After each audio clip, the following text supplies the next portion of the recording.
जोंनि जायगायाव लेखा गोरों जानायखौ बरायो बेखायनो आंबो बरायजागोन नैबेफोर मोनफा मोनफा थुलुंगा जेब्ला नोंनि खर'आव माबा मोनसे रिजन नोंनि खर'आव हाबबाय अब्ला नोंखौ रावबो हमथानो हानाय नंला। राङापारा दख'रा दुलाराय बर' फरायसा आफादनि 46थि बोसोरारि जखनथाइ। सनितपुर जिल्ला राङापारा हालामनि सिङाव थानाय माइनावस्रि बिहुराम बर' गेजेर आरो गोजौ फरायसालिनि गेवलां गेलेग्रा फोथाराव साननैनि हाबाफारि लानानै दिनैनिफ्राय राङापारा एबसुनि जखनथाइया जागायजेनबाय। जागायजेननायाव दिनै गाहाय हाबाफारि बादियै आदब आरो गुन गोनां सोलोंथाइ मावथांखि बेजों लोगोसे फरायसा आरो दिथागिरिफोरखौ लोगो हमलायनाय हाबाफारिया जानानै थाङो। बे हाबाफारियाव मिरु दुलाराय बर' फरायसा आफादनि सोलोंथाइ नेहाथारि सोमावसार बसुमतारी बिथाङा गाहाय आलासि महरै बाहागो लाफैनानै गोग्गो सोलोंथाइ लानाय आरो समाज दानायाव दिनैनि फरायसाफोरा माबादि बाहागो लानांगोन आरो गावखौ माबोरैहाय गोजौ सोलोंथाइ लानो हायो बिनि सायाव बिथं-बिथङै फोरमायथिना होलाङो। मख'नो गोनांदि बे आदब आरो गुन गोनां सोलोंथाइ मावथांखि बेजों लोगोसे फरायसा आरो दिथागिरिफोरजों लोगो हमलायनाय हाबाफारियावनो राङापारा दख'रा दुलाराय बर' फरायसा आफादनि बेन्दोङाव थानाय दाब दाब फरायसालिनि गाहाय फोरोंगिरिजों लोगोसे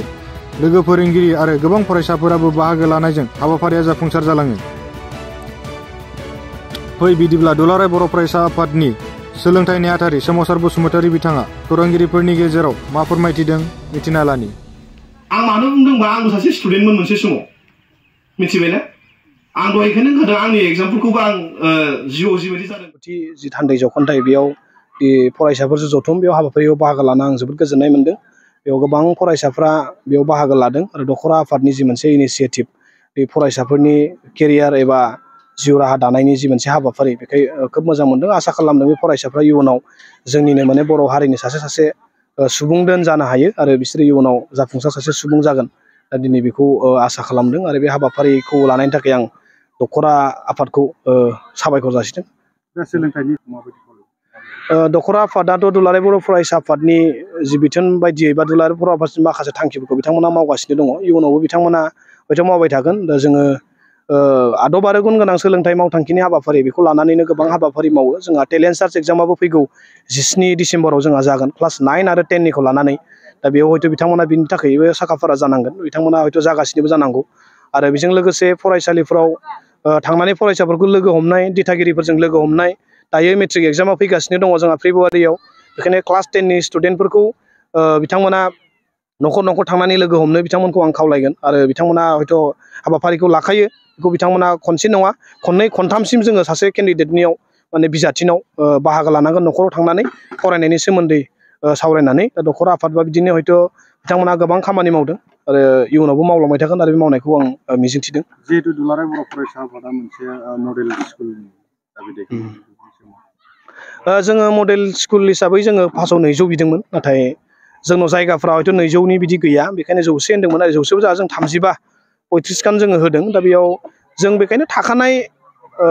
भेन्सार जेराव हाइ स्कुल दङ बै जायगाफोराव जों होआखै। जि जायगायाव भेन्सार हाइ स्कुल गैया गोदानै हयथ' बेयाव गायसननोबो पसिबोल नंला बेखायनो जों गभर्नमेन्टआव डाइरेक्ट गोदानै माने टि गार्डेनाव जेरैबायदि होदों जोंनाव बेबायदि जोङो बिदों। दा बेखायनो हयथ' बै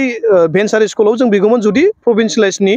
जुदि प्रसेसा जुदि जायामोनब्ला। नाथाय बे सरकारि खालामनायनि प्रसेसा दायो हयथ' दङ 6.3 क्र'र्सनि गेजेरजों आसाम सरकारनि माबाजोंबा गैलामोन बिथांमोना न' मर स्कुल प्रभिन्सियेलाइस एक मोनसे बानायबायमोन जिहेतु नाथाय 6.3 बिटिआर एकर्डनि क्ल'ज बायदियै जोंहा सरकारि जागोन आरो बे कलेज लेभेलाव गिबि चिफ मिनिस्टारा गिबियाव कलेज जागोन होनदोंमोन बिनि उनाव हायार सेकेन्डारिनि खोथा बुंदोंमोन आरो बेयो दायो कलेजआ अलरेडि जाबाय नाथाय फोसावनो माबा मोनसे टेकनिकेल प्रब्लेमनि थाखाय फोसावथ'वाखै बिथांमोना। दायो हायार सेकेन्डारिनि आरो सेकेन्डारि सेक्सननि दायो फैदों। दा बेयाव 30 खान हाइ स्कुलखौ खालामनायनि खोथा बिथांमोना हयथ' लाबाय। दा बे हिसाबै जोङो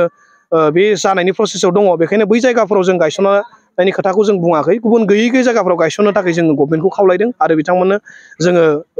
लिस्टबो बिथांमोननो होदों आरो बियो प्रसेसआव दङ। दाख्लैबावै सावरायनायनि गेजेरजों रोखा जाबाय बिथांमोना बेखौ थाबैनो खालामनायनि लामायाव दङ। जि मोनसे कलेजनि जेंना नुदों जिहेतु बर' मिडियाम फरायनो मोनसिगोन होननानै जिहेतु फरायसाफोरा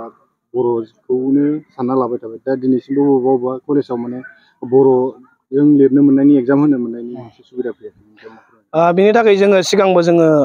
रायलायदों गोबां काउन्सिलजोंबो जों रायलायबाय सेकेन्डारि काउन्सिलजोंबो बे एग्जामनि खोथाखौ लानानै। दा बेयाव जोंनि गोबां कलेजफोराव बा बबेबा गोबां फोरोंगिरिफोर हयथ' बर' फोरोंगिरि गैया आरो बेयाव इभालुएसनफोरा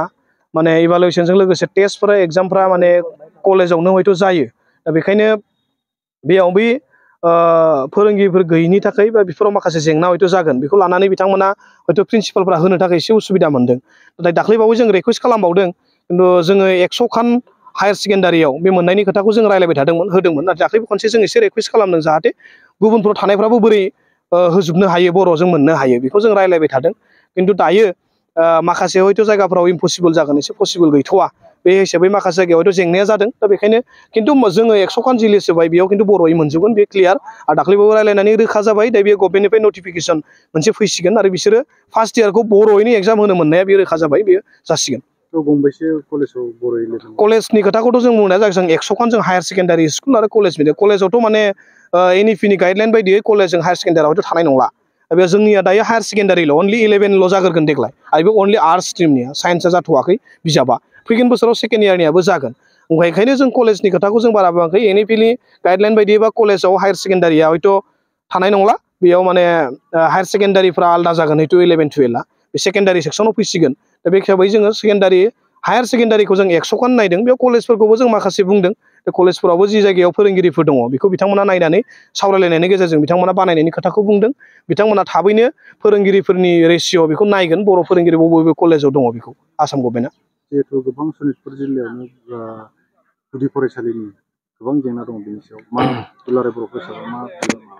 नंगौ गोबां गुदि फरायसालिनि जेंनाया दङ सनितपुराव गिबि हिसाबै जों मोनदोंमोन बेयाव इजिएस सेन्टारा फ्राय सनितपुर आरो बिसनाव आनडिभाइडेड सनितपुर डिस्ट्रिक्ट हिसाबै 75 खान इजिएस सेन्टार दंमोन बेयाव 0 टिचार एपइन्टमेन्ट बिदियाव पस्ट गैया दा बेखौ जों मैया सिगां जों जमा होबायमोन आरो मैया जों फिन दाख्लै सावरायनायाव जोङो बेखौ इडुकेसन मिनिस्टार बिथांनो जमा होबावदों नैबे जेंनाया थाबैनो जोबसिगोन बिथांमोना खोथा होदों बेजों लोगोसे सिंगल टिचार गोबां स्कुल दङ बेयावबो बिथांमोना फोरोंगिरि थिसननाय बे फैगोन बे खोथाखौ बुंदों आरो बेजों लोगोसे आउटसाइडआव जेसेबांखिनि टेट पास जानानै दङ बे टेट पास जानायफोरनि थाखायबो होनांगौनि थाखाय जों डिमान्ड खालामदों जाहाथे बै स्कुल भेन्सार प्रब्लेम टिचारनि प्रब्लेम बे जाहाथे जेंनाया जाहाथे जोबो बेजों लोगोसे भेन्सार स्कुलबो दङ नैबे हाई सेकेन्डारि आरो हाई स्कुलनि जेंनाया जोबोबानो एलिमेन्टारि इडुकेसननि जि मोनसे भेन्सारनि जेंना बे जोबगोन आरो बे सेकेन्डारिनि जोबनाय लोगो लोगो बे एमइ आरो एलपि जि भेन्सार स्कुल दङ बेखौ सरकारि खालामनायनि खोथाखौ बिथांमोना प्रसेसखौ बुंदों बेखायनो जों नेनानै दङ बे हायार स्कुलनिया जोबबानो बे एलिमेन्टारिया बेयो जागोन अब्लानो जों एसेबाबो आसा खालामदों जाहाथे जोंनाव नैबे भेन्सार स्कुलनि फोरोंगिरि जेंना आरो गुदि फरायसालि आरो गेजेर फरायसालिनि जि जेंना बे थासारिया एसेबाबो खमायगोन जों बेखौ मिजिंथिदों